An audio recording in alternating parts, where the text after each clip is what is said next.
Okay, Danish West Coast Trail, day 17. Day 16 I come into Hanstholm. I actually lost a bit of video going into there. So what you really didn't capture was the Hanstholm Lighthouse.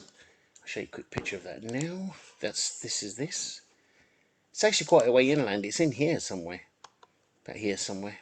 It's actually the first ever lighthouse to be built on the west coast. It was built in 1843. So that was the first one ever built.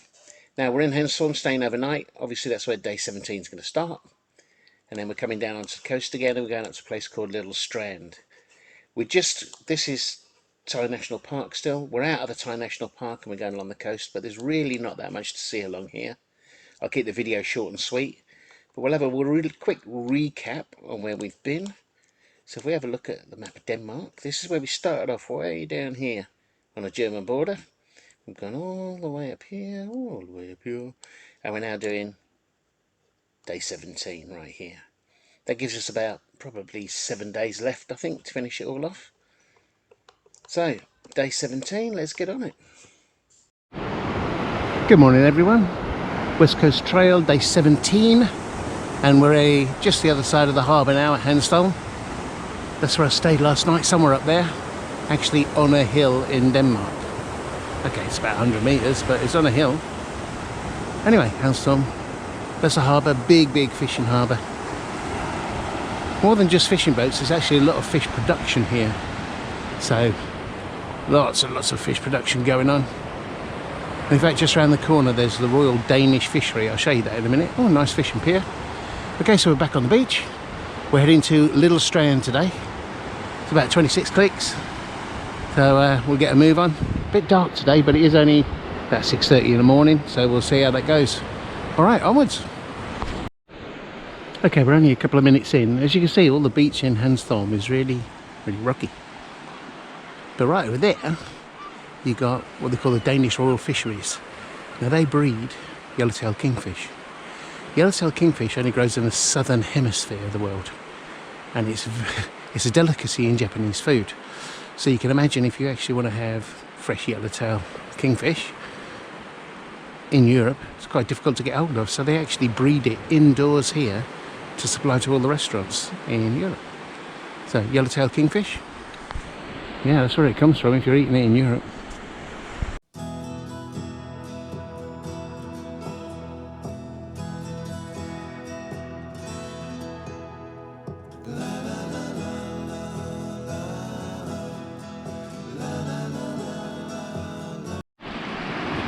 Alright guys, here we are about an hour and a half in, walking along the beach up towards Little Strand, and look at this absolutely massive German defence bunker system.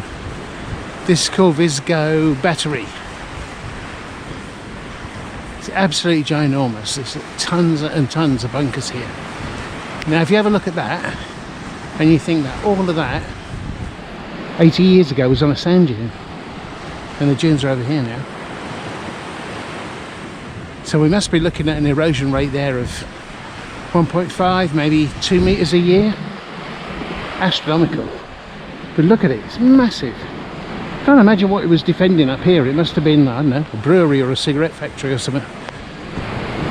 But it's ginormous.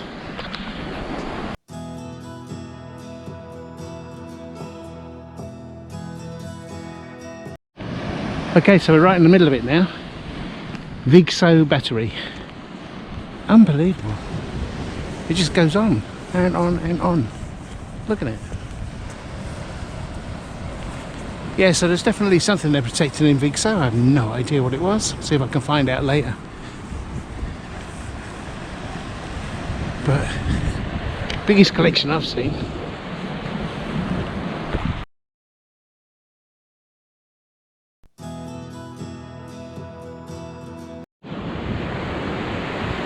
WCT Sea Mark, 1885, about 1 click up from the WCT Battery, the big German defence, and we're heading this way over to Little Strand. Back on a perfect beach, well, nearly perfect, a few bits of rubble here and there, but I got it to myself.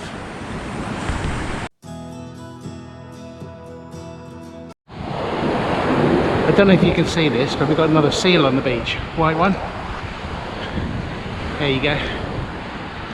Flapping towards it.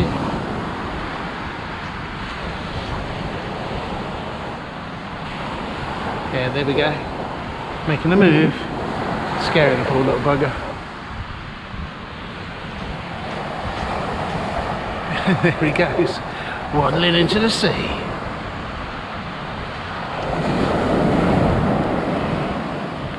Kasploosh.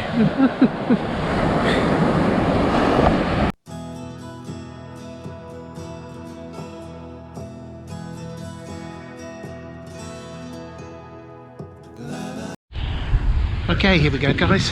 We are at Little Strand, which is the end of day 17. Very, very small. One or two fishing boats, that's about the max. That's all it is, a little fishing village with holiday homes. That's where we've come from. I don't know if you can see the headland way over there, that's where we started this morning. And now we're in Little Strand. Now, I'll tell you, as per usual, that last kilometre, oh man, super soft sand, super soft shingle. My plates are killing me. Those dogs are barking. Not only that, I've looked everywhere around this town and there's no Lidl. I think it's false advertising. Anyway, end of day 17. See you next time. I just wanted to give you a quick example of what the travelling is like now. As you know, I always go to the beginning of and come back from the end of each of the weekends using the public transport. Of course, as we get in further up the country, the transport's getting a little bit more difficult. And here's an example of what I had to do coming back from Little Strand on Sunday night. We took the basically the book bus, yeah, the plus tour, to the nearest bus stop. We then took a bus into the nearest train station, and then we took one train from this place here is called Thisted, and we took that train down to Herning, and then at Herning we changed trains. I went into Skjern,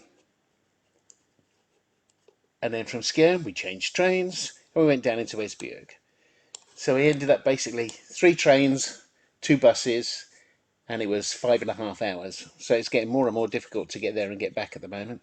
Obviously when I go back next time I've got the same journey to return to get to the start, but we'll be coming back via this route, and that's going to be about 6 hours. So yeah, the next few trips are going to be quite long. We're travelling probably as long as we're walking. But hey, got to use public transport. It's the only way to go.